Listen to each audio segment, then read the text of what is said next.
everybody, and welcome to episode 90 of Halfway Through the Heat, the world's longest-running, most award-winning, and most beloved Trans-Pacific wrestling podcast. Coming to you from the eastern United States, specifically southern New England, I'm Tom. Joining me, as always, from Greater Tokyo, Japan, is Joe. Joe, how are you? I am all right. This week, we're back. There was a layoff because I was on vacation. I went to the beautiful seaside of Cape Cod, and now we're back, and we're going to talk this week about Wrestlemania 4. This was suggested by friend of the show, Mark, who remembers this fondly as the first Wrestlemania. I had fond memories of this too. Oh, man. This was an interesting WrestleMania. It was after their gigantic WrestleMania 3 triumph, and they kind of had nowhere to go. We'll get into it. I have a lot of fond memories of WrestleMania 3, and I have less fond memories of WrestleMania 4, and I realize now why. The interesting thing from today's perspective is that this was at it wasn't really at a venue that should have been having wrestling. It was at a convention hall, but it was a convention hall owned by Donald Trump, who is a prominent celebrity person ringside. This was the beginning of Donald Trump's involvement with WWE, which of course led to his election as our first WWE Hall of Famer president.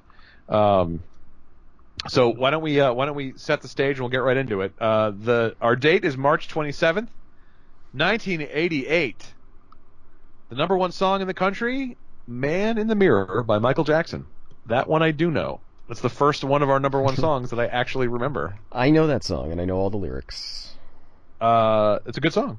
The number one movie in the country, Biloxi Blues, Matthew Broderick. Comedy about, I guess, marine life, something? I don't know. Trivia point, a good friend of mine used to live in Biloxi, Mississippi. And the big news that weekend was there was a mass demonstration in the city of Bratislava against communist rule. Change was in the air, and we are in Atlantic City, New Jersey, at the Trump Convention Hall, or whatever the hell it was called. Trump Plaza, right? Trump Plaza, thank you. For the fourth WrestleMania, and we're starting things off in grand fashion with Gladys Knight, the great Motown star, singing a patriotic medley. And as she sings, there's patriotic images flashing behind her, the White House and Congress and the Liberty Bell and the Statue of Liberty. Jesse Ventura and Gorilla Monsoon have the call, and I have to say, I of course cherish Gorilla Monsoon and Bobby Heenan, maybe my favorite team in WWF history, but man, Jesse Ventura and Gorilla Monsoon worked really well together. I have that in my notes too. Talking about how much these two are great together, Gorilla Monsoon and Jesse Ventura. I like that Jesse Ventura spares no opportunity to make fun of Vince McMahon. Yes. Yeah. Vince McMahon's not even on the show, and he's like making fun of Vince McMahon. And this commentary might have been the best part of the show. Probably. Yeah. I mean, okay. First thing I want to say about WrestleMania 4 is that, WrestleMania 4 is basically the, hey, look at me, I'm just like WrestleMania 3, but bigger. And, it's not bigger, and it's not better in any way, but it has all of the same stuff. So, if you'll remember from WrestleMania 3, Bob Uecker was there, and Vanna White was there, and we've had celebrity guests and whatever, and, this show is full of that, but all half of the same celebrity guests, and except making bigger parts because Bob Uecker is all over this goddamn pay-per-view. Yeah. And like you said, it started out with Gladys Knight singing "America the Beautiful" or whatever, and over a patriotic slideshow. So there's that. But this is so much like the Me Too WrestleMania after WrestleMania 3 that it's got same matches from WrestleMania 3 except in lower positions of the card. You even got the Hogan Andre matchup again. It's they really wanted to beat WrestleMania 3 by trying to make this a big event, and it kind of does not match the level of WrestleMania 3. No, it's a much smaller show.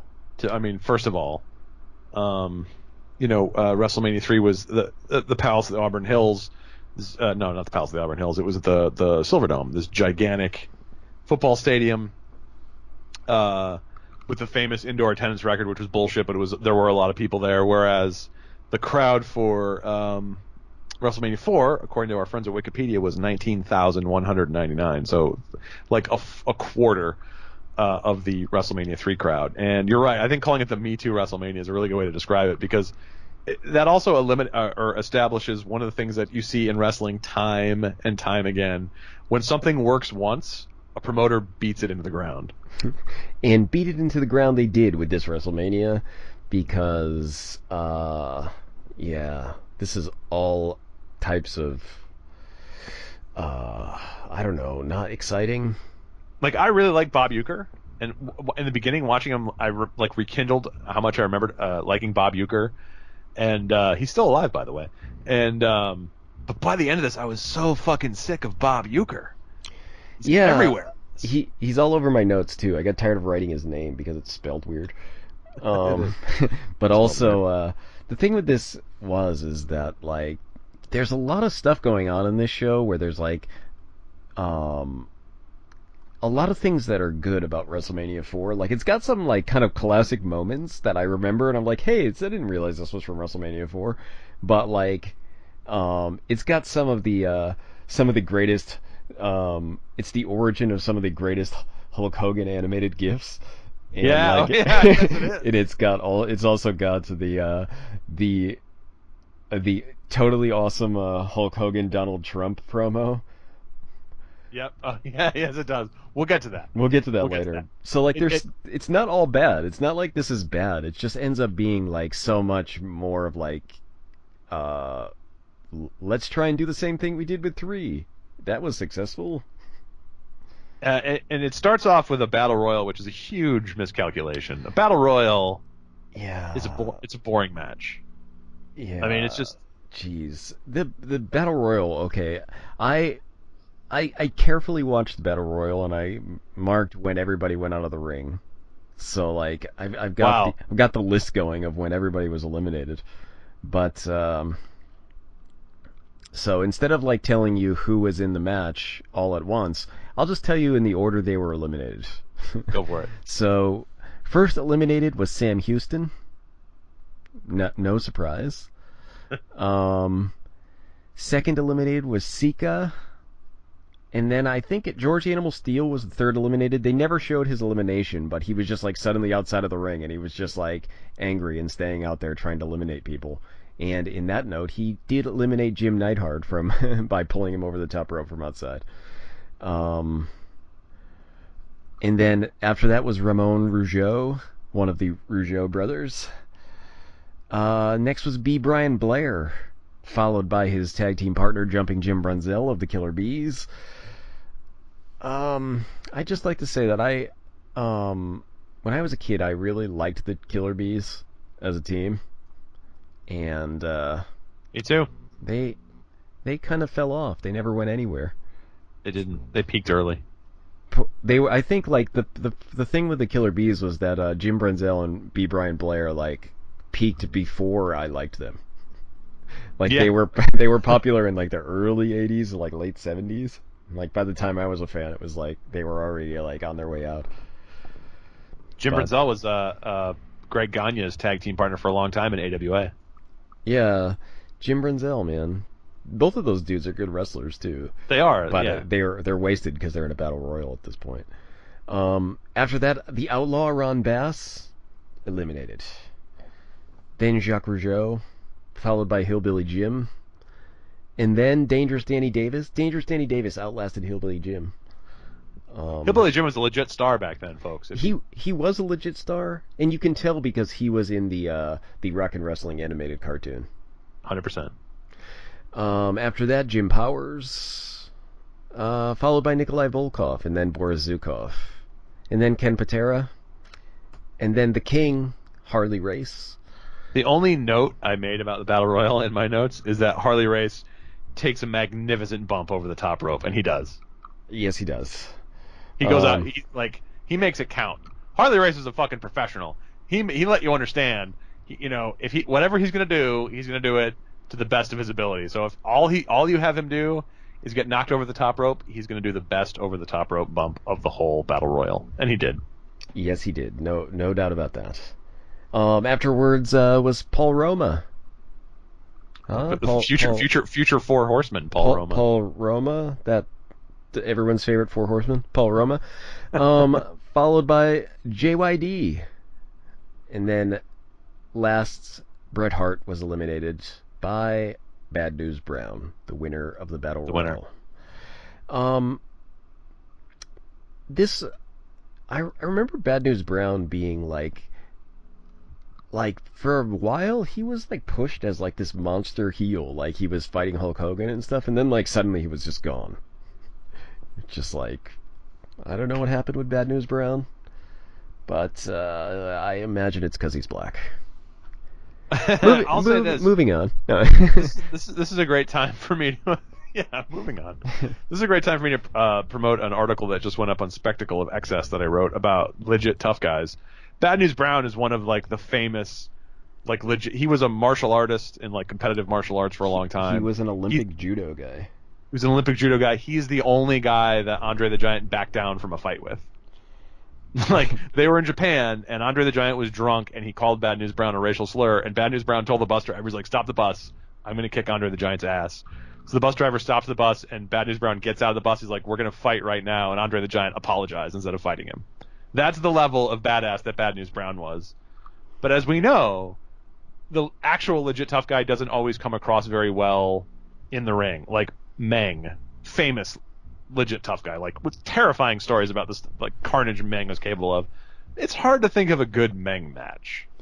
Yeah, that's true. But I don't know. I think Bad News Brown is kind of underrated in that, like, you know, he was a pretty big dude, and he looks menacing, but also his finisher is an enziguri. Like he's jumping up high enough to kick you in the back of the head. That's like a move for a much smaller dude. He's a good wrestler, I think. Like I honestly don't know why they didn't do more with Bad News Brown. Maybe they just didn't like him for some reason. Because he's black. It's because he's black. Yeah, it's because he's black. and because he wasn't like you couldn't make him like a wacky sidekick character like Coco Beware or JYD. Yeah, I guess, like, if anything, that would be like the only thing I could think of is why, like, he didn't get a bigger push than he did. Like, just because, like, I mean, he's not incredibly charismatic, but he was the heel. I guess he's not supposed to be. No. But, like, you know how WWE was booking, old WWF at that point was booking, like, the champion was always like their superhero face. It was Hulk Hogan forever. Or, like, you know, so, like, you can't put the title on Bad News Brown. It's not like, it's not gonna work. So, it doesn't fit their booking for the whole, like, fucking decade of the 80s. So, I could imagine that, and then, like, you know, what are you gonna do with him afterwards? So Bad News Brown wins, but Bret Hart comes back in the ring and is a poor sport, and he beats up Bad News Brown and then destroys the cheap-ass particle board trophy that they gave to the winner. And I have to say this, every battle royal at WrestleMania that involves a trophy presentation should end with the trophy being destroyed. I don't know why this doesn't happen every time. It makes me enraged that the Andre the Giant Memorial Battle Royal trophy has not been destroyed in 3 WrestleManias. Usually those end with a handshake of mutual respect, don't they? I know, it's awful. Yeah, I don't know. At least in the 80s, they still knew how to end a battle royal, which is with the destruction of the cheap-ass trophy. After this match, I noted that Gorilla Monsoon claims that WrestleMania 4 will probably go down in the annals of history as one of the greatest wrestling events ever. He was overly optimistic. He was not correct in that assessment. In fairness, it probably was one of the greatest wrestling events in the history of March 1988. That is fair to say. I would. Yeah, I guess. I can I'd have to look and see what NWA was doing in March 1988. You did say one of, so I guess that's one of, exactly. Yeah, right. Among the greatest wrestling events. I wouldn't even be confident in saying it was the best of that month. No, I'm not sure. after the Battle Royal, more celebrity crap. Robin Leach, who, if you're younger than like 35, you'll have no idea who he was. He was the host of a hideous television show called Lifestyles of the Rich and Famous, and it was just like wealth porn, where he would just like go to rich people's houses, and it was this horrible honking Australian accent. Forgive me, Australians, but you probably agree. It sounded like he was doing a parody of your accent if you're Australian. And he would go to like rich people's houses and be like, "This is amazing! It's a hot tub filled with champagne," and basically that's our reality now. That essentially has become our reality. But at the time, it was crass and vulgar and horrible. And he comes out and he reads a proclamation or something, and he uses his stupid catchphrase with champagne dreams and caviar things. I don't know. I forget what it is. Caviar wishes, isn't it? Thank you. Caviar wishes. Anyway, but this was the classic, like you said, the Me Too thing, where they're like, we got to have celebrities. And in 1988, Robin Leach technically qualified as a celebrity. He like, the thing with Robin Leach is that, like, probably nobody who wasn't alive back then remembers him now, but like, everybody knew who he was. And I don't think I've ever watched an episode of Lifestyles of the Rich and Famous, but I know who he was. Even when I was a kid, I would have recognized him. Yes, me too. I think because he did a lot of commercials. That's true. He did do a lot of commercials. But like, I never actually watched the show either. I've only seen like clips of it. It's a very 80s show, now that I think about it. Like, you know, in the movie They Live, like, the people in that movie are like all people who would appear on Lifestyles of the Rich and Famous, all the people who are aliens, at least. They're like, the TV shows that they watch in that movie are just like how I imagine, like, the world of Lifestyles of the Rich and Famous had it become like a world. So like,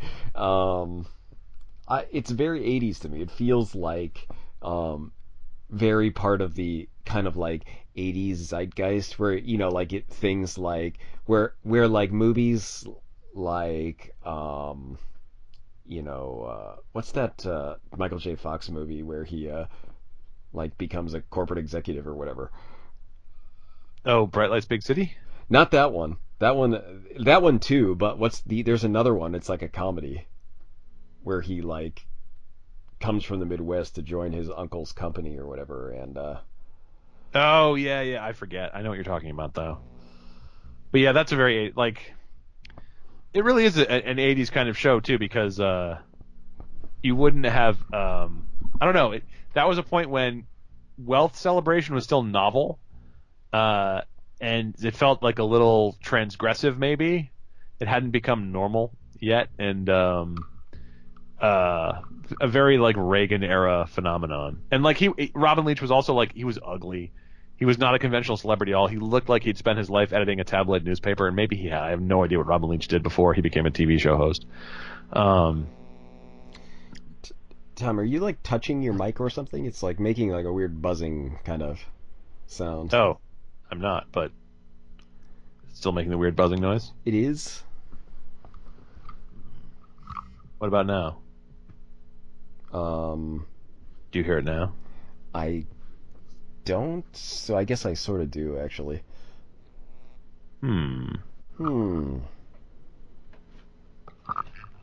Lousy audio problems? Stinking audio problems. Maybe just unplug it and plug it back in.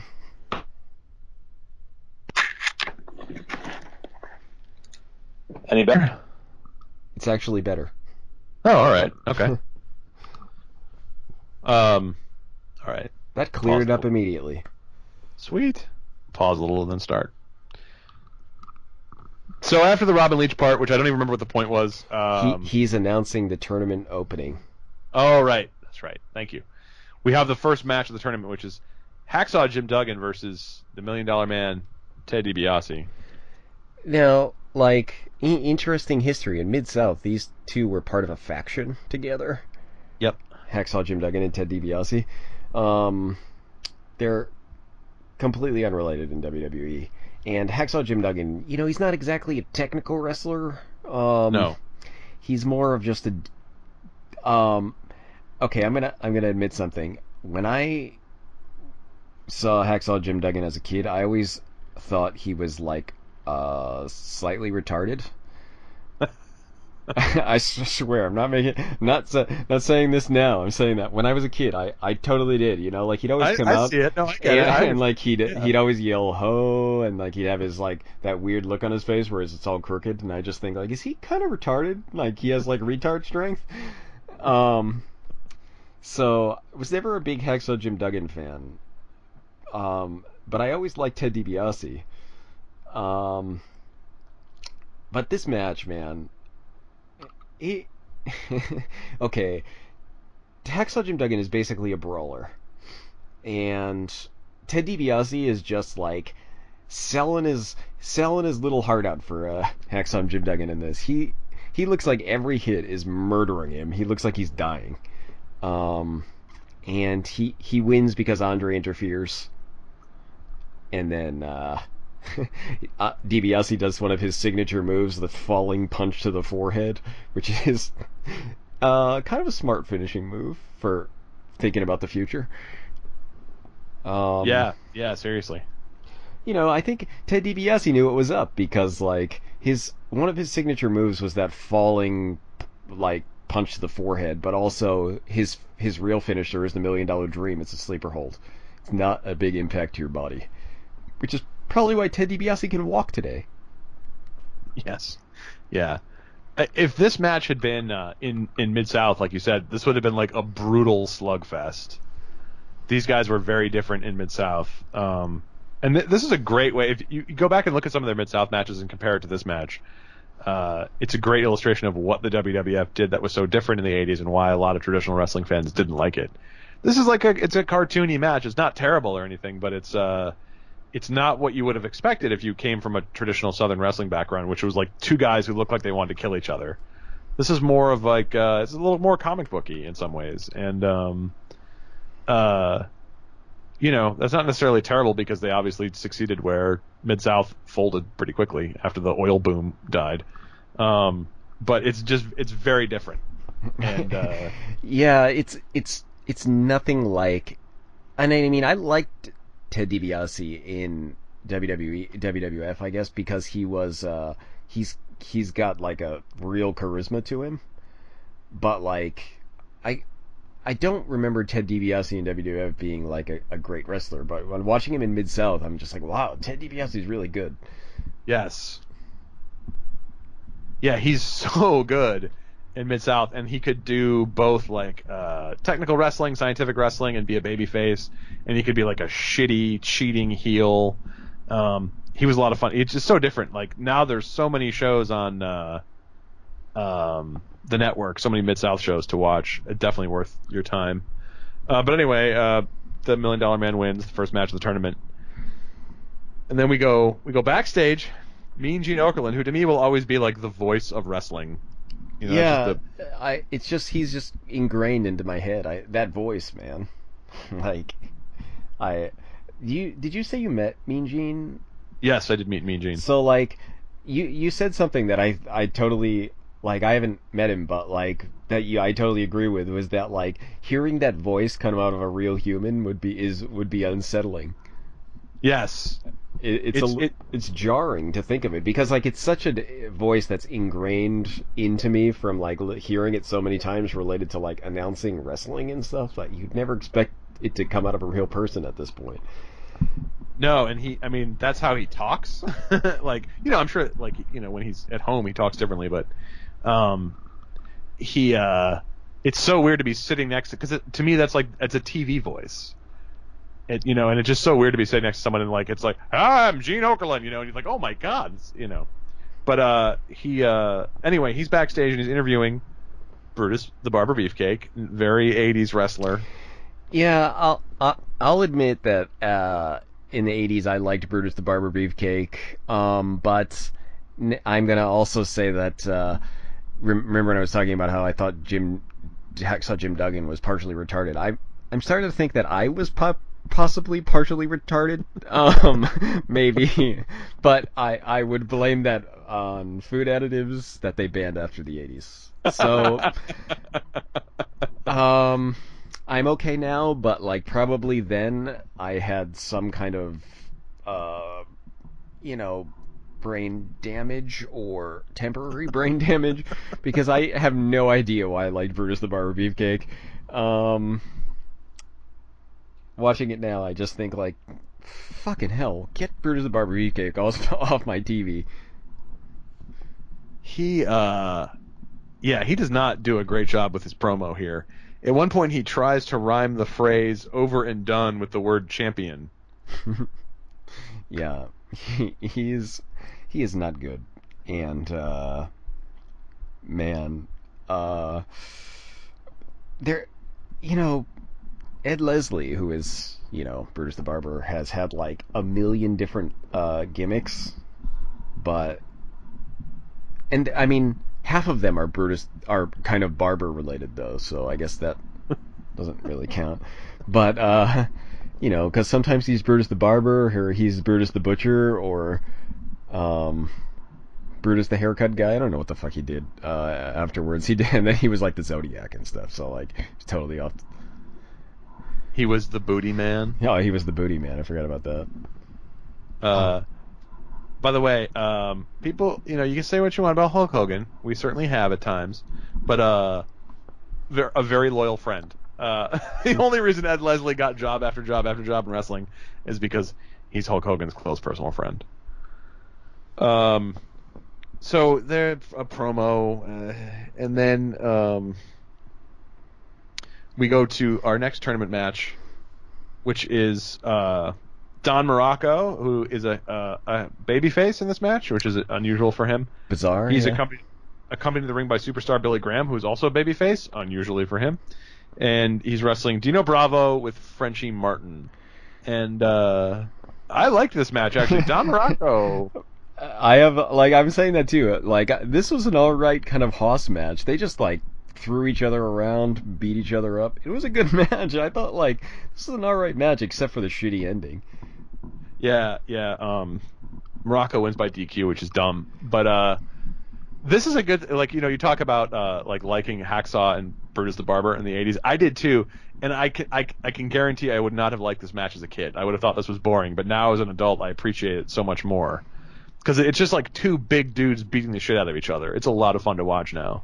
And Don Morocco could really go when he wanted to. He was good. Yeah, I would agree with that. This was like one of the most fun matches of the night for me, like watching this show. Like this Dino Bravo versus Don Morocco match, I thought like I really enjoyed this one.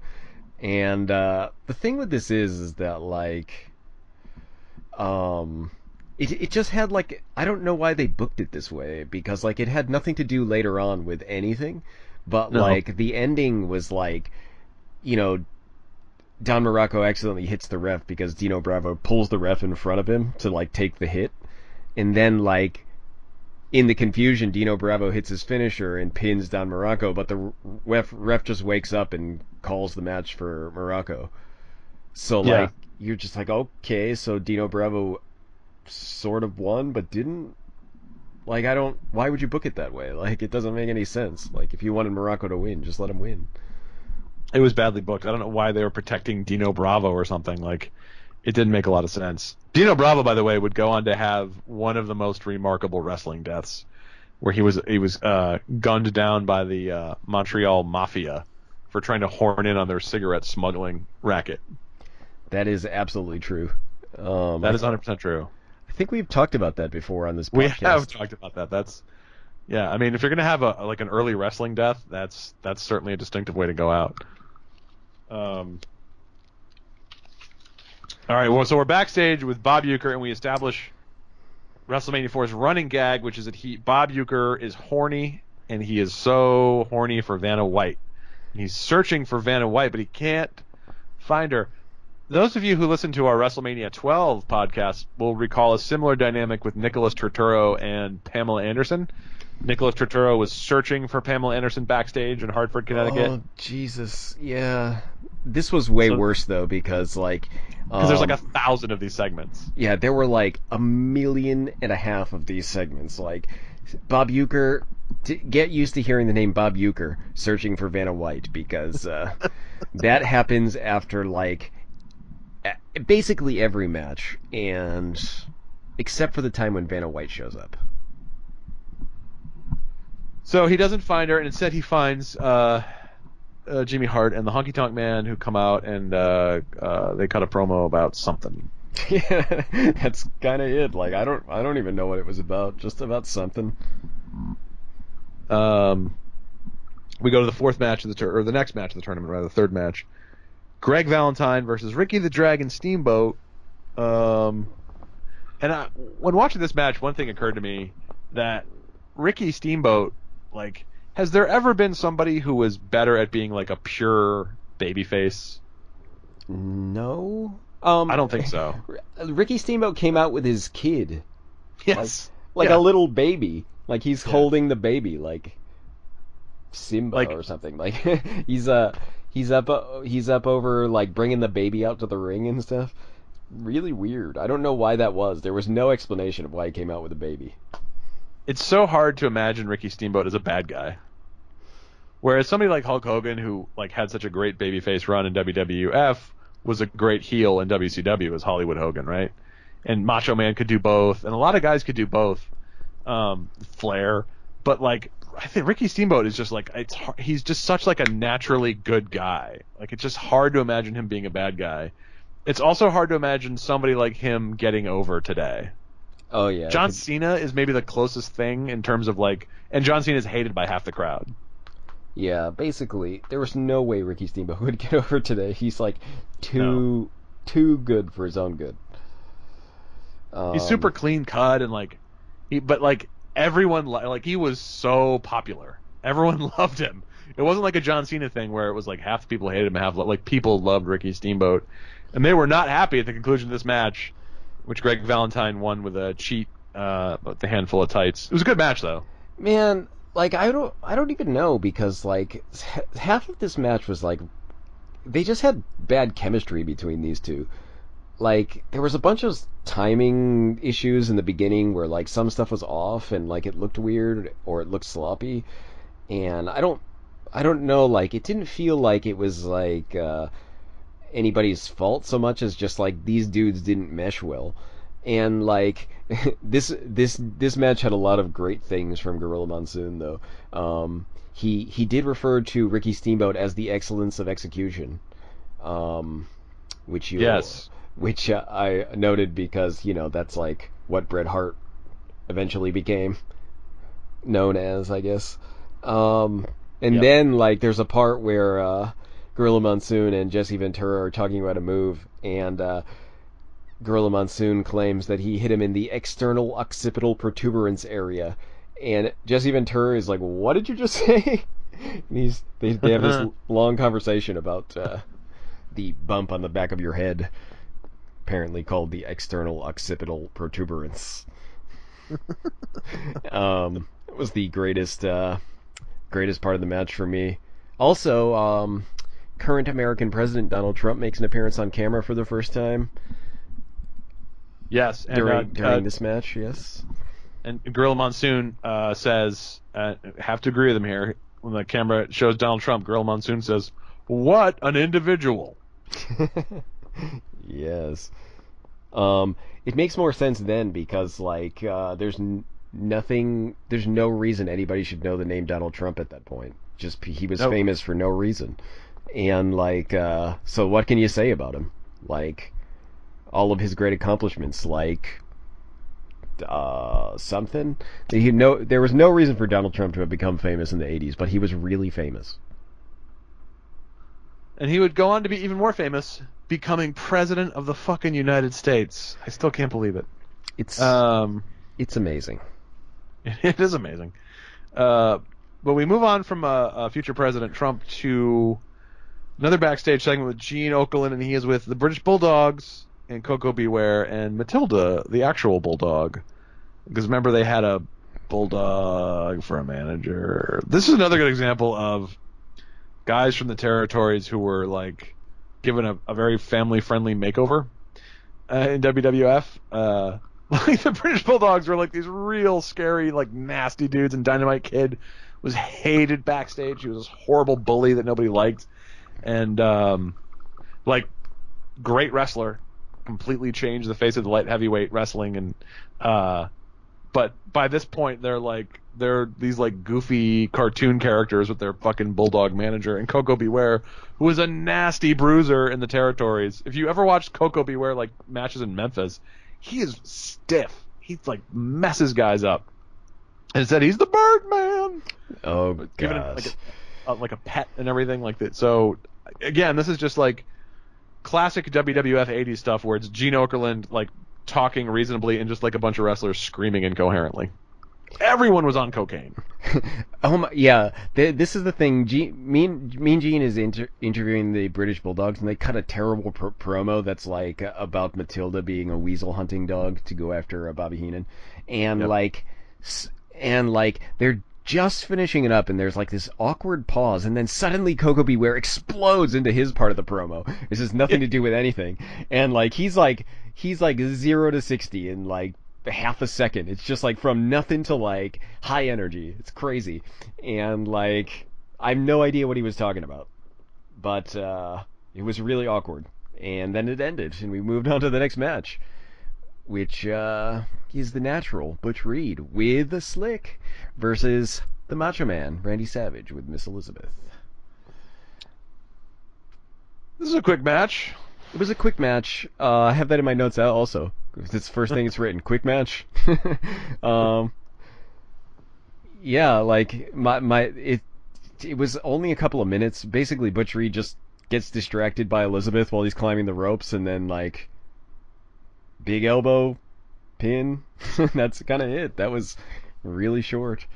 Yeah, I mean, yeah, that's about it. This is like near the end of Butch Reed in WWE, isn't it? He like left to go to WCW to go to become tag team with what's his face? They became Doom. Oh, Ron Simmons. Ron Simmons.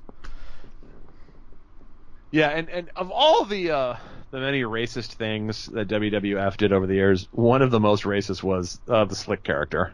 Oh yeah, jeez. I mean, he was a ludicrously offensive stereotype. He came out to Jive Soul Bro. Yes. Yeah. So it's a quick match. They have a lot of matches, so they need to move things along. But instead of like saying like, oh, we got to move this match along, they also, in addition to having a lot of matches, they have 1,000 backstage segments to get to. And after the match, we go, once again, we're backstage with Bob Uecker, still talking about Vanna White. He's such a horny guy for Vanna White. And then, and then he's interrupted by Bobby Heenan and the Islanders. Man, Haku and Samu. I want to point out in my notes, this is the point where I'm already tired of Bob Uecker. So like in my notes I wrote, Bob Uecker is back. It's a big line of and now we've got Vanna White still looking for Vanna White, and then Bobby Heenan and the Islanders show up, and they cut a promo about something or other, and Bobby Heenan is wrestling tonight for some reason. Bobby Heenan was a great wrestler in his day. Well, okay, he wasn't a great wrestler, but he was a good wrestler. He was an adequate wrestler in his day, but his day at this point was 20 years earlier. It's true. It was weird that he was wrestling. But he could still bump like a maniac. Yeah.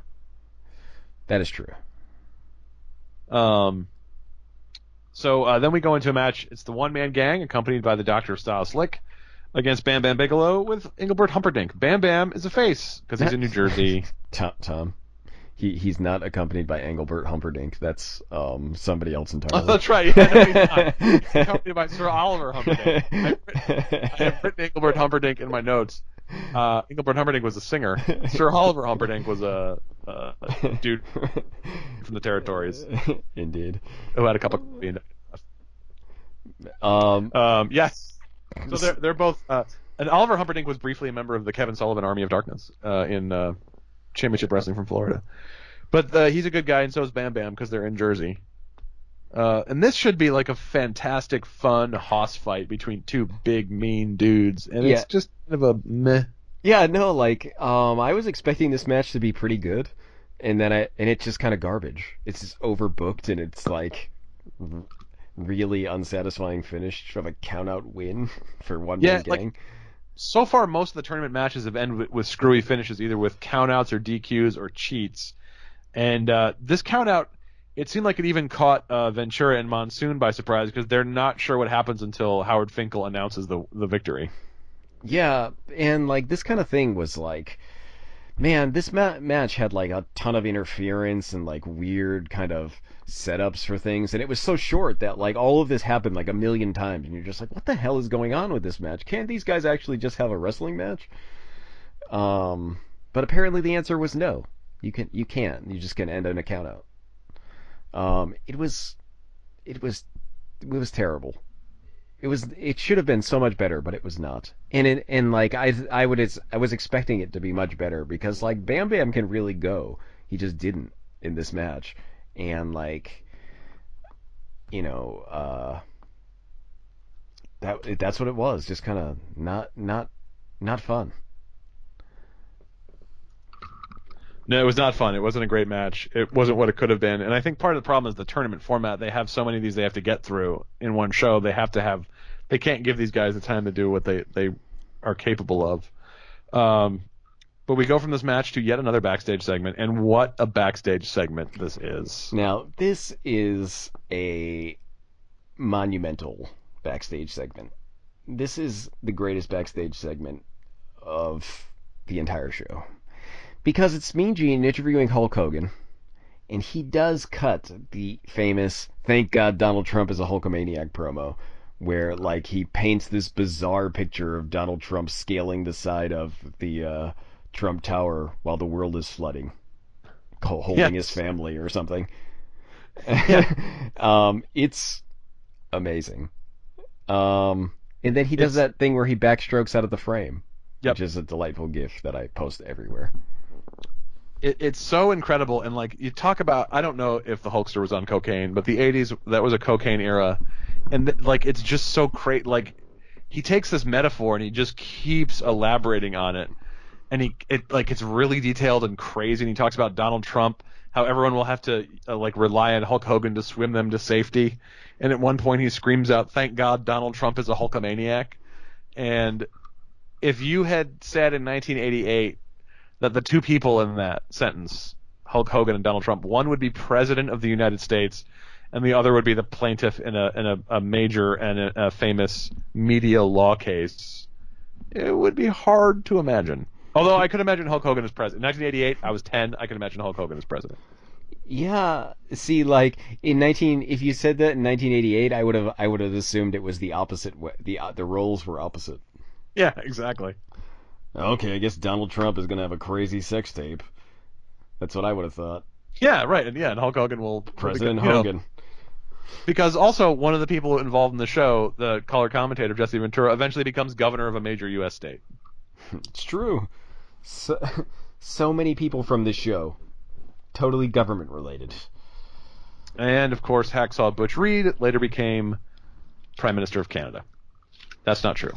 After the incredible Hulk Hogan promo, which is well worth watching, we go to Rick Rude, accompanied by Bobby Heenan, and he's wrestling Jake the Snake Roberts. And so I remember listening to the referee of this match is Jimmy Corderas, and I was listening to him on Steve Austin's podcast not long ago, or maybe it was long ago, I don't know. But anyway, he was on Steve Austin's podcast, and he was talking about this match. And he said he was so mesmerized by the high quality of the match that he actually blew the finish. It's a 15-minute time limit match. WWE was still doing time limits at the point. And this match actually goes beyond 15 minutes because Jimmy Corderas forgot to call for the bell because he was so wrapped up in the incredible display of wrestling prowess. So when we finally got this match, I was like, I'm going to be blown away by how good this match is. And I love Rick Rude and I love Jake the Snake. And honestly, it's all right. Yeah, like I really in my case I really enjoyed this match, but I couldn't tell if it was because I just really like these two guys or if it was like a good match. And like but I want to say that the crowd was really into this match. Yes. The crowd like popped for everything. Like anything that happened, the crowd was really excited for this match. It was a good match. Ending in the draw is lame, but like especially when you're doing a tournament, There was a great part of this match in the beginning that has nothing to do with the match, and it's that like Rick Rude is wearing these pink and purple tights with a woman's face airbrushed onto his ass, and Gorilla Monsoon and Jesse Ventura have a really uncomfortable conversation about it. Yeah, they really do. It's amazing. It's unsettling. Yeah, it's really funny. But it is sort of kind of a classic style match though. It's not like there's a ton of high spots or anything, and they're not doing anything crazy. They're just kind of like having a match with like pretty good psychology. So like you're watching it and you think like it's good, and I really like these two guys too. So like when I watch the match, I just think like yeah, it's pretty good. But I mean I wouldn't say it was amazing.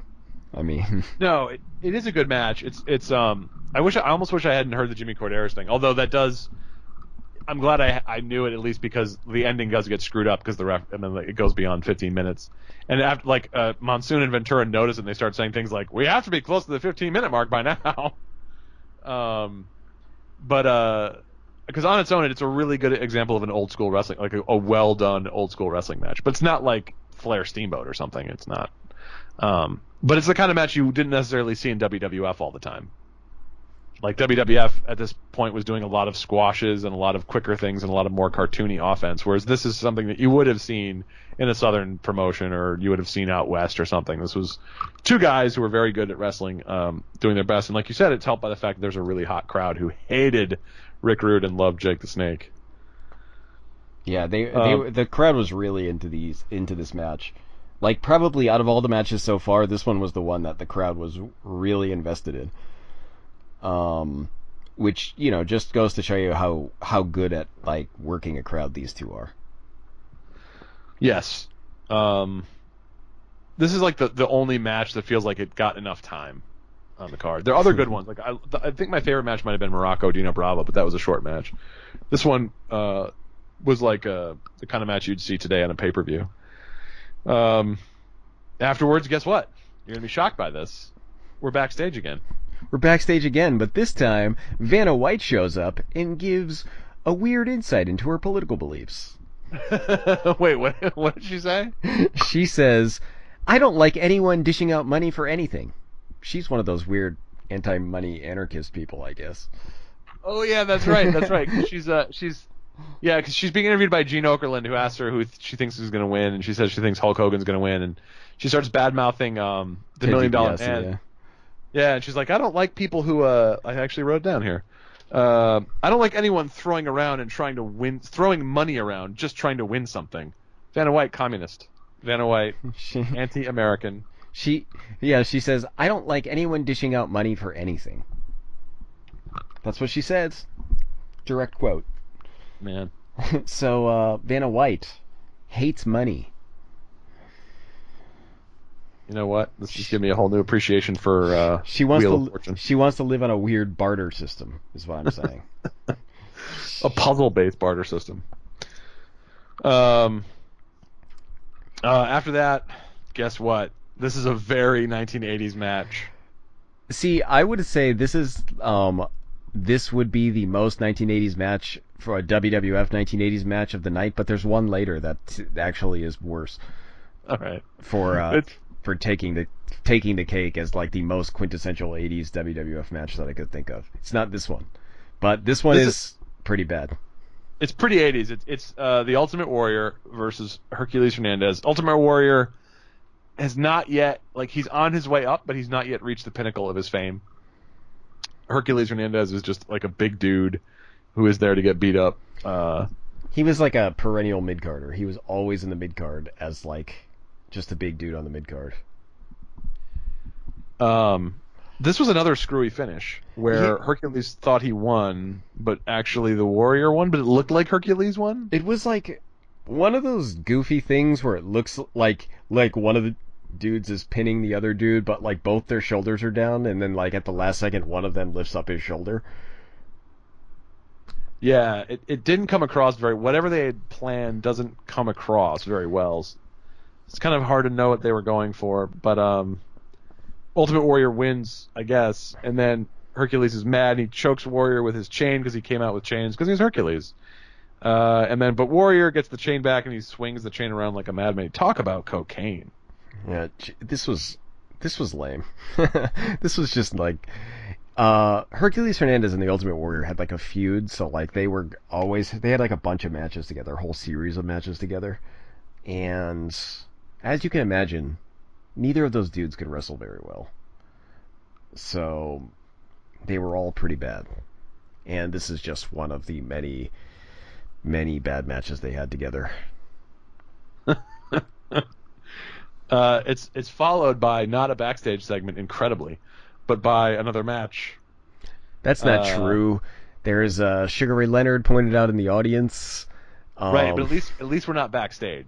But then, but before that, we had a giant recap of the Hogan Andre feud from WrestleMania 3. That's true. You know what? We didn't have to see Bob Uecker. Just give me that. Okay. Well, I mean, that's true. I mean, he'll be back soon enough, but in this case, we just got like a video package about the entire Hogan Andre feud for the past it's like a year and a half of storyline summed up in like a 5-minute package between Hogan and Andre. And Andre the Giant comes out with Ted DiBiase and Virgil, and let me just say that by March 1988, Andre the Giant should not have been in a wrestling ring. This is like the point in wrestling where he couldn't really stand up. He had to constantly be near the ropes to hold himself up. And this match is just terrible. It's just like a nothing happens match, and it ends in a double DQ for some reason, and I don't even know why. It just kind of ended. They wanted to put the belt on someone else. So, the storyline at this point, Hogan had been cheated out of the belt. It doesn't matter. Hogan didn't have the belt. No one had the belt. That's the whole point of this tournament. And but they wanted to put it on Macho Man, so they had to come up with a way to get Hogan out of the tournament, and they come up with this dumb double DQ finish with Andre. And like you said, this is the Me Too WrestleMania, right? The moment that everyone remembers is WrestleMania 3 with Hogan and Andre, and everyone remembers that as the climactic battle. But no, there was another year of storyline and a pointless WrestleMania 4 match between the two of them. It was pointless too. It was short, and it ended in a double DQ that I still have no idea why there was a double DQ. Just they just threw the match out basically. No, yeah, I mean, this whole thing is full of, it's funny, as we're recording this, I have the Shine, night one of the Shine tournament on the background, and Shine, of course, has the crappy finishes, but this WrestleMania 4 was everything's a Shine finish, everything's a DQ, or a confusing win, or... it would have been at least made more sense if it were a double countout. Right. Yeah. It's not like they were hitting each other with chairs or some shit. They were just fighting outside the ring, or just fighting. I don't know why it ended up as a DQ. That was never explained to me, but it happened. It was a thing.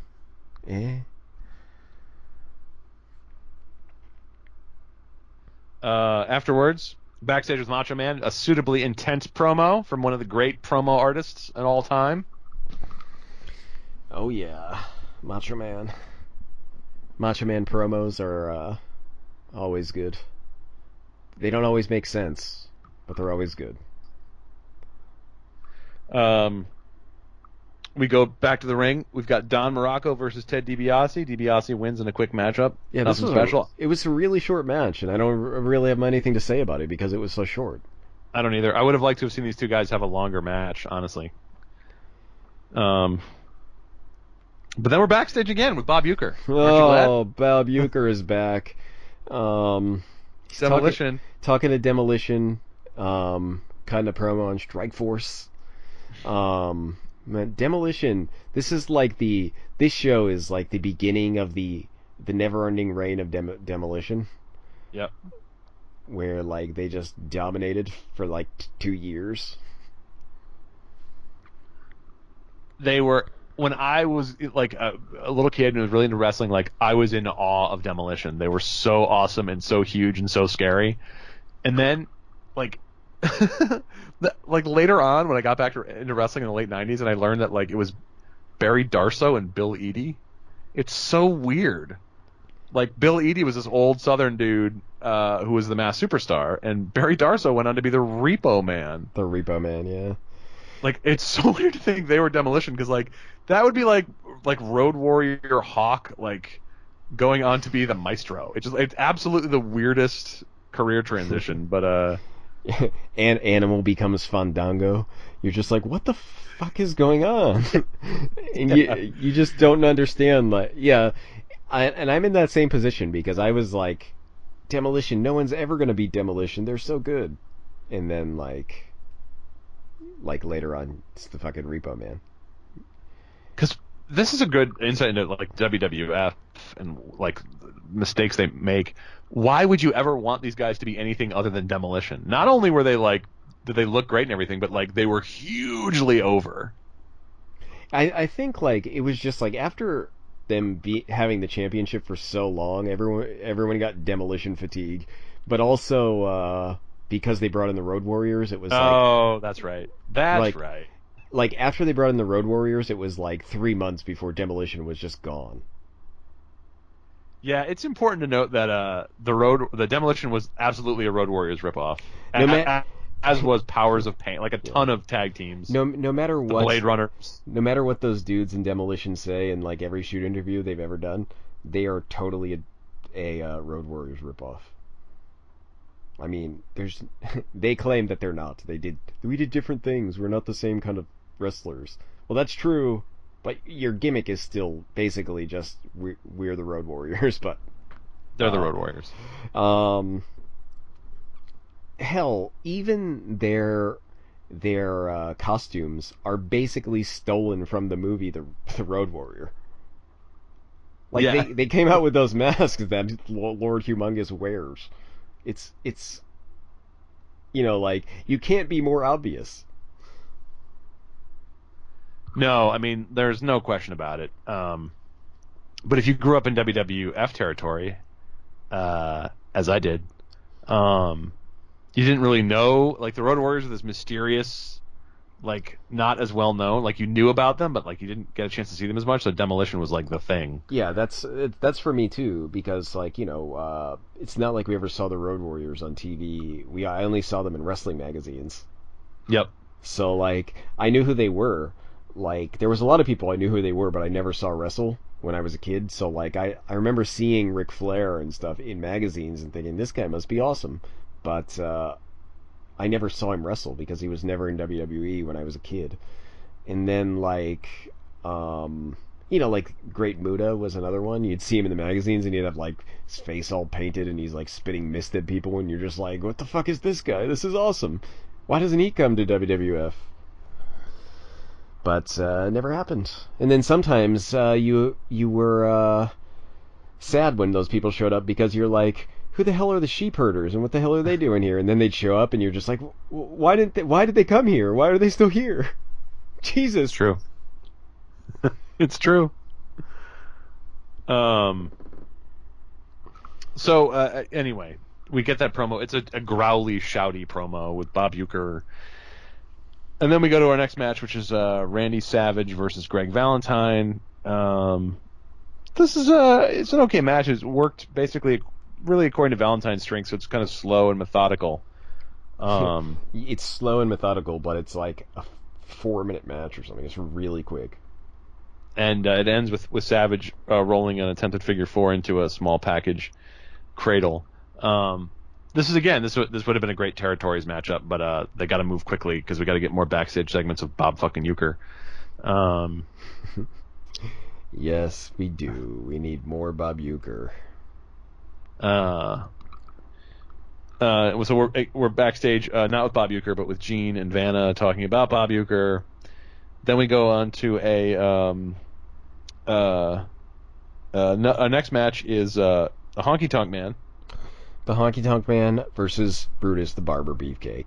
So I was saying earlier that there was a more quintessential 80s match on the show. Here we are.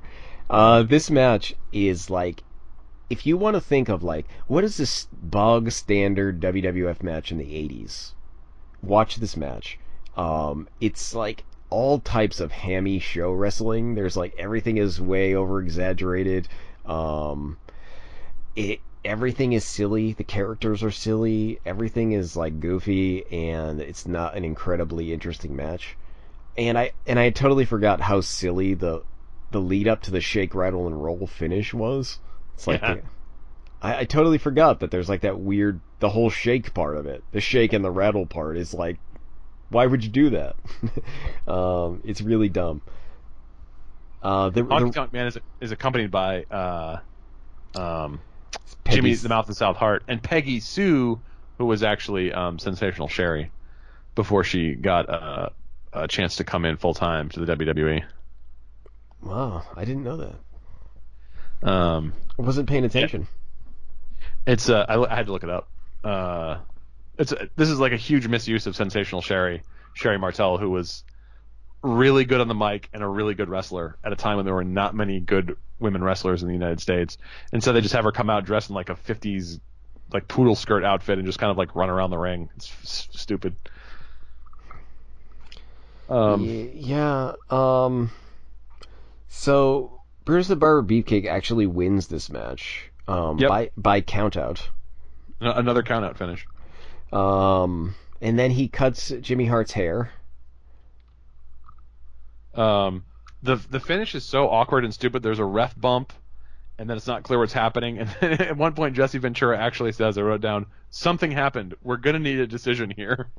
Yep. Like, even the commentary team is like, "What the fuck is going on?" This is like they didn't tell the commentary team the finishes for the matches. So like when they're confused, they're actually confused because they don't know what's happening. Um so when something confusing happens for them, it's confusing for us too. And it was. We don't know what happened in this match. It was all over the place. And then suddenly Honky Tonk Man is counted out. And man, I this is like the I watched this match and I just thought like this is exactly what I'd think of for WWF in the 80s. This kind of thing. There's lots of good stuff, but this is how I imagine it all to be. Yeah, it's honestly hard to watch. Um, Yeah, it's not a good match. I'm not recommending you watch it because it's good. I'm recommending you watch it because like it's very 80s. it's like a time capsule of WWE in like the mid 80s, late 80s, I guess. It's not a great match. So much crap happens, and this WrestleMania 4. This seems to be a recurring theme of the stuff we watch, but this it felt like it took days to watch this thing. Yeah, geez, this one, I like.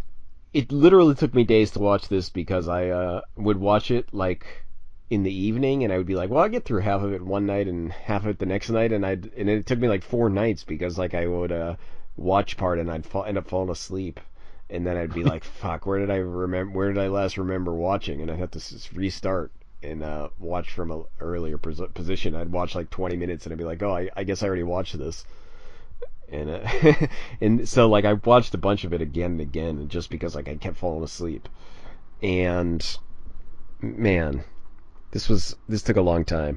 And this, I mean, I will say it's more entertaining than Wrestle Rock was.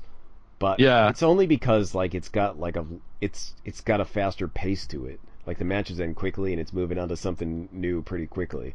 So like it's not like soul-suckingly boring like Wrestle Rock was.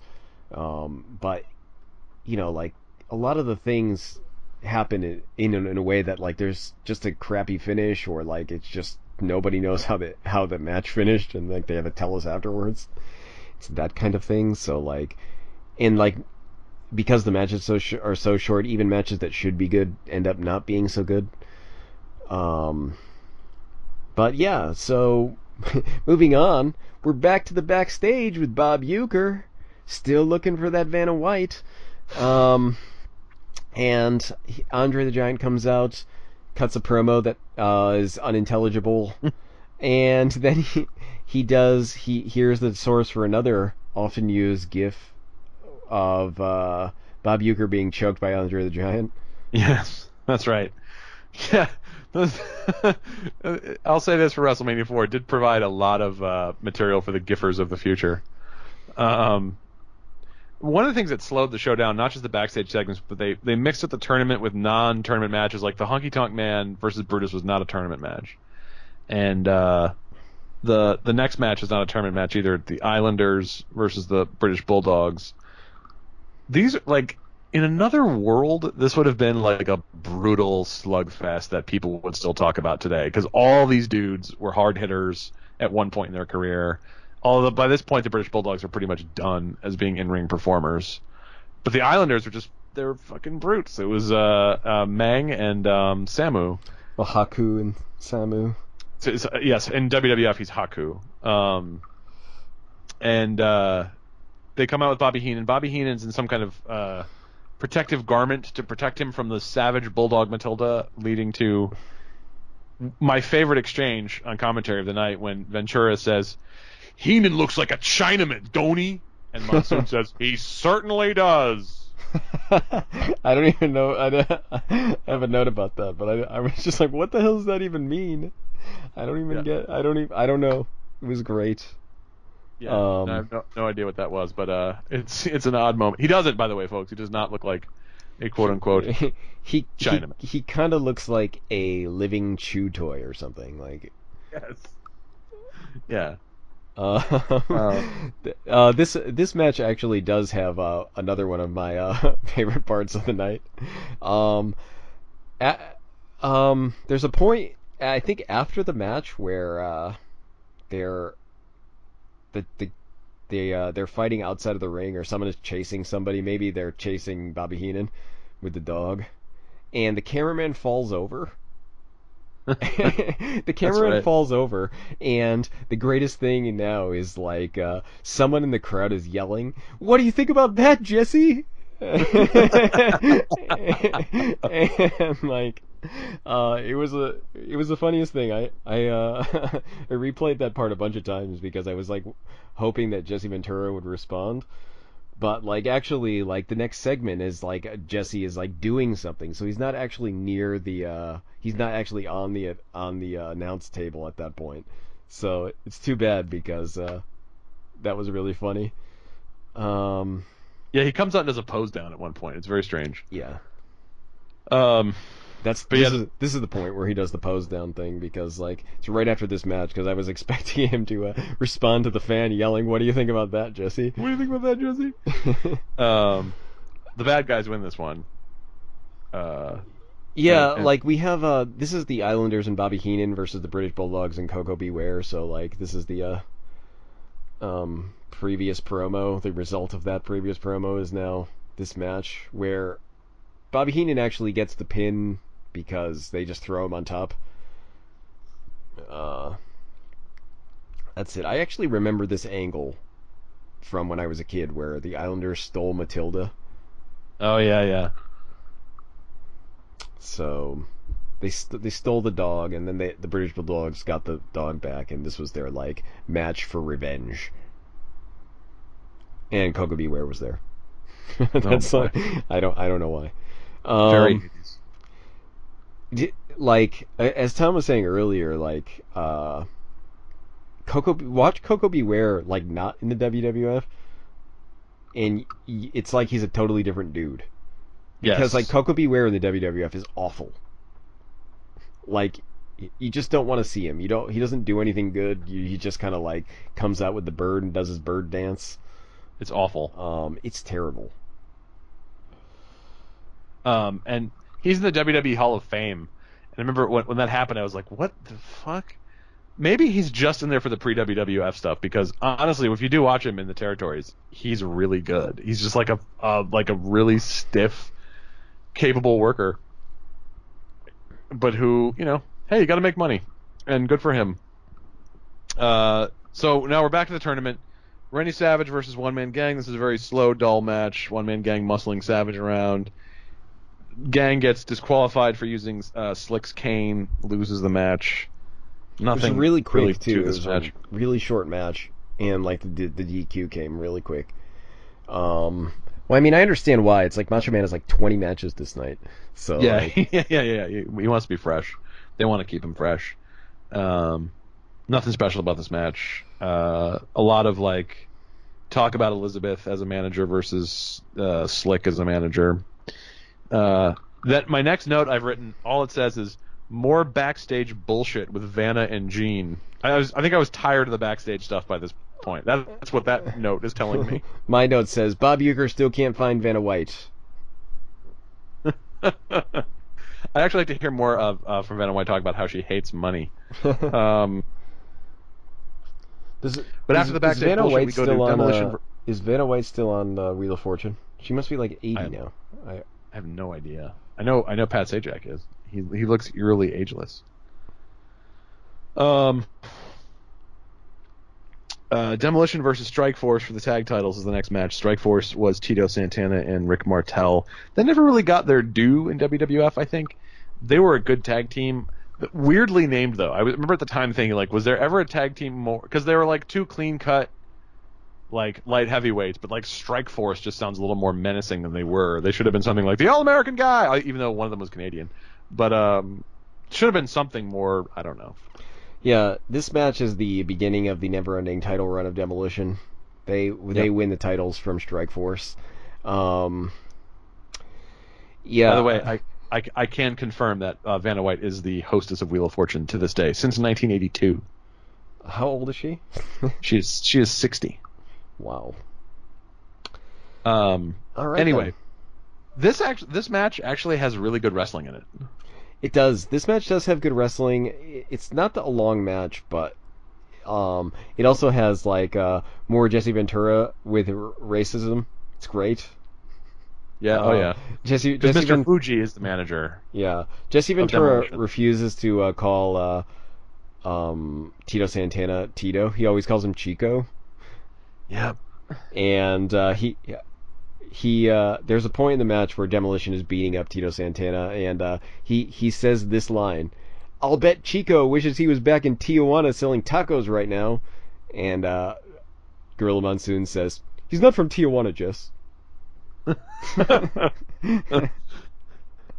Yeah, and speaking of ethnic names, Ventura would always call Gorilla Monsoon Gino, which was his real name. Yeah.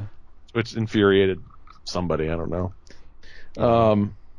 But this is a good match, actually. This may be like in terms of like actual like time given and the in-ring work, this may be the best actual wrestling match of the show. And one of the things that's funny about it is, even though Demolition was a Road Warriors ripoff, they were better wrestlers than the Road Warriors. They're definitely better wrestlers than the Road Warriors. Bill Eadie was like a great. I mean, it wasn't maybe great, but he was a really good like Southern Territories guy who came up wrestling all those people in like the Carolinas and Georgia and stuff. And he's a really capable old school wrestler. And Barry Darsow is like really versatile, even though these guys are, let's say, more muscular than they normally would be. Let's just put it that way.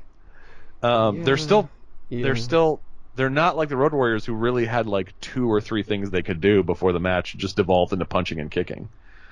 So it's a good and Rick Martel and Tito Santana, very, very good wrestlers.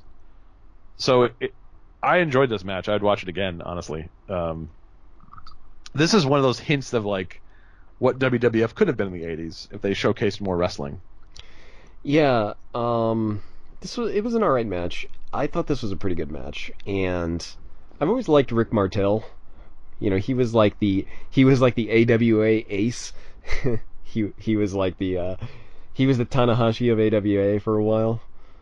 He was the champion. He was like the longest champion. Yep. In the 80s, I think.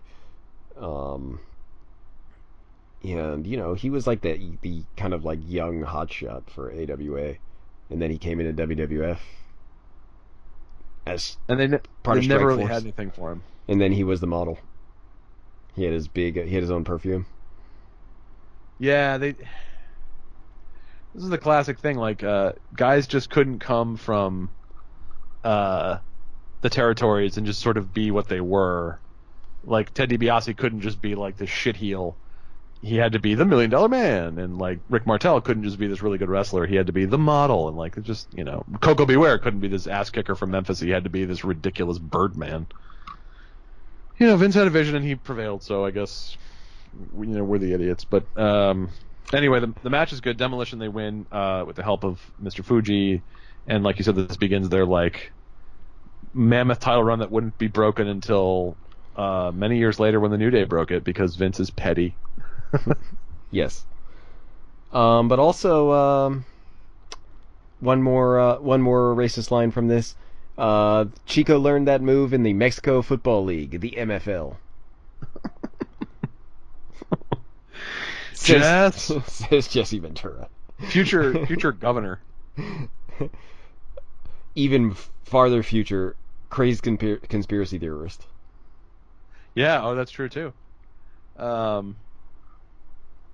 So next, yeah, this was I always liked Jesse Ventura because he would not pass muster on the mic today. No, he wouldn't. Even though he was really good on the mic, it was a different time. It was a more sensitive time. Wait, more sensitive? Less sensitive time. Yeah, Engelbert Humperdinck.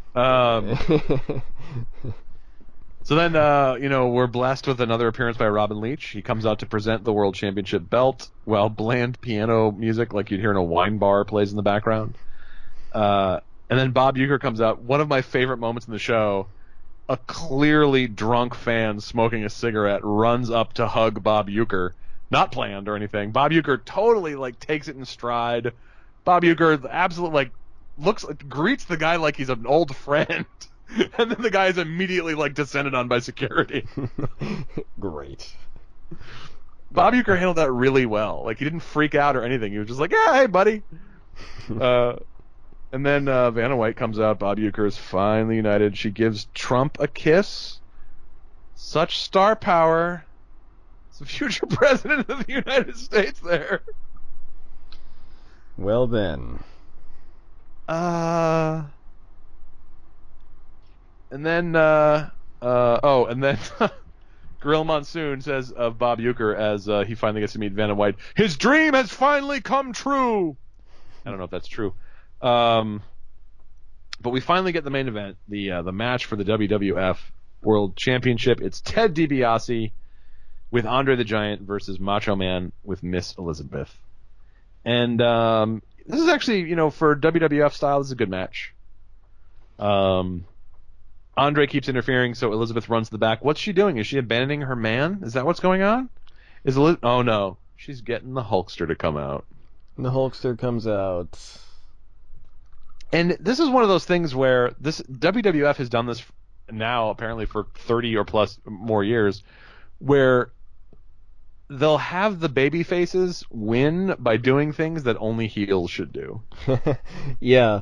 This is the kind of thing that Hulk Hogan is always doing this kind of stuff in his matches too. He's hitting people with chairs. He's one of his trademark things is the back rake. Yeah. Yeah, right. Yeah. Yeah, this is essentially, now in fairness the heels started, but this is essentially a match where the faces cheat to win and everyone's happy. Yeah. It's that's it. The faces cheat to win and everyone's happy. That's exactly what happens. And the only reason they get away with it is because this lousy ref just can't see it. His back's turned. So yeah, that's it. That's the end of WrestleMania 4. Macho Man Randy Savage is given the title. This is an interesting moment because this was sort of their first tentative attempt to maybe pass the torch. It did not work. It did not work. This is the beginning of the end of the Mega Powers. Yes. WWF has gotten itself into this situation in the past. When Bruno Sammartino was their champion for 8 years in the 60s, finally Bruno was like, I'm tired of the schedule. I don't want to be champion anymore. I have to wrestle all the time. They're like, great, we'll put the belt on Pedro Morales. It didn't work. For whatever, Pedro Morales was a fantastic wrestler and a popular champion in New York, but he didn't have the same drawing power outside New York that San Martino had. So they panic and they switch the title back to San Martino, even though San Martino really his heart really wasn't really in it. That's kind of what they did here. Hogan had been the champion for 4 years at that point, and they put it on Savage. It doesn't work for whatever reason. So they, instead of like saying no, it's gonna pick up, they panic and they switch the title back to Hogan. Things don't quite work out. Eventually, the title moves to Ultimate Warrior. Things really don't work out, and then that's it. That's it for the title. It goes away forever. Yeah. Never a title again in the WWF after that. This is an interesting WrestleMania 4. I'm glad Mark suggested this for a couple of reasons. One, because it shows how after WrestleMania 3 they didn't know what to do. I think you put it brilliantly when you said this was the Me Too WrestleMania. The only thing they could come up with was repeating WrestleMania 3, and it didn't work. It wasn't nearly as big, and they didn't know what to do with their championship. They knew that, Hogan may be getting a little stale. We got to have somebody else, but they weren't 100% confident in Savage. So it's an interesting crossroads moment for WWF, and it's also interesting because the future president of the United States is present at this wrestling show. At the beginning of his involvement with WWF, which will eventually see him at another WrestleMania taking a Stone Cold Stunner en route to the White House. And, it was recently very famous for that WWE scene of Donald Trump tackling Vince McMahon with the CNN logo imposed over McMahon's face. That's right. Trump tweeted that out, and you can go to Spectacle of Excess and actually read a thoughtful consideration of that. I'm plugging Spectacle of Excess. It's not my blog. I just contribute to it. So anyway, that's WrestleMania 4. Solid C-. Yeah. There's like 2.5 matches that are good. There's some that are interesting. Like, honestly, as you said, the Honky Tonk Man Brutus the Beefcake match is interesting because it's the epitome of the 1980s in wrestling. There's some great promos. Yeah, there are some kind of legendary promos in this. That the Hulk Hogan one is off the charts good. Yeah. Even if you don't want to watch WrestleMania 4, just like search for the Donald Trump is a Hulkamaniac promo with Hulk Hogan and just watch that because it's totally worth it. Yep. It's insanity. Yeah. It's insane. And then it ends with Hulk Hogan backstroking off the screen for some reason. It's really weird. I will say legendary is maybe a better way to describe it than good. It's not a good promo. It's not a good promo, but it's so weird and fun that it's good. It's not good for being good. It's just like no. It's just amazing. You wouldn't think about it and that really got the story over. You'd think that was batshit insane. Yeah, it's like I'm watching a guy who just did a lot of cocaine, and he's screaming at me about swimming. So, all right, that's WrestleMania 4. If you watched along with us, you experienced all of the magic firsthand. If not, maybe this has whetted your appetite, but probably has not whetted your appetite. So, for our next show, we've decided in advance. If you want to watch along with us, we're gonna mix it up. We're gonna have maybe an international flavor, and we're gonna do kind of a TNA thing because TNA. There's been a lot of TNA news lately. It's no longer TNA. Maybe it's Impact. Maybe it's Anthem. Maybe it's Global Force. We don't know. There's no way to know. It's incredible. Global Force Wrestling Impact Anthem Wrestling. It's Nick Gula's Promotions again. We're going to go all the way back to January 4th, 2008, when the superstars of Total Nonstop Action traveled to Japan to battle the superstars of New Japan Pro Wrestling in a one-night-only interpromotional war at the famous Tokyo Dome. That's right, we're going to watch Global Impact. It has some familiar names. One name interesting to see in TNA, Prince Devitt. He was in TNA before he was in... Well, he wasn't really in TNA. He was a New Japan guy. But